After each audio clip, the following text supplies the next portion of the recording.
Hello there ladies and gentlemen, how you doing? It's Alexander Hilly123 here and it's time for a new video, and as you can see today we are playing on Sonic 3D.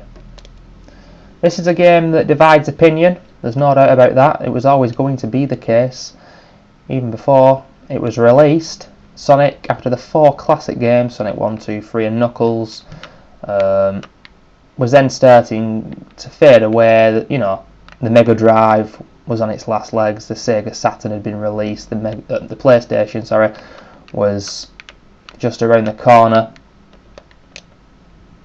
and they were making a lot of spin-off Sonic games which were, you know, different genres of games than the four classics, but quite simply just weren't as good, weren't as successful, and they knew that Sonic was on the wane really.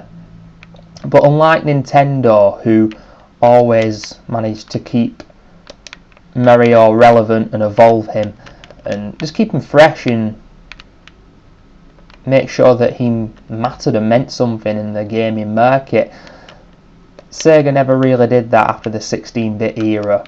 And although there have been a few good Sonic games, they've been few and far between. They've definitely not been consistent, that's for sure. But like I said, this game, it does differ opinions from people, and for me, as a huge biased Sonic fan, I do actually like this game, I must say. It's probably not a classic, but it's good fun.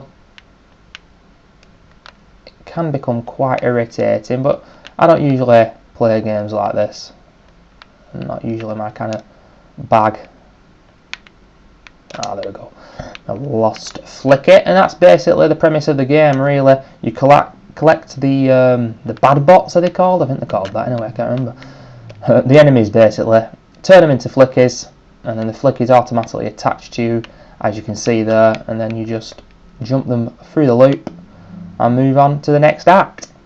It's pretty easy in the first level or so, but it gets more difficult, and as the game gets going properly, you do not want to be losing your flickies mid-level, because it can get quite stressful trying to trawl through the level, trying to find them again. It can be quite annoying. The other thing about this game that I don't like is the jumping. You can already tell I'm struggling with it, jumping into enemies a lot of times. That's the main bugbear of, well, anyone who was gaming back in 1996 basically. It's one of the known problems of the game, the angle and just the aspect of the graphics really in the game. You never really know what Sonic is jumping on, and you never really feel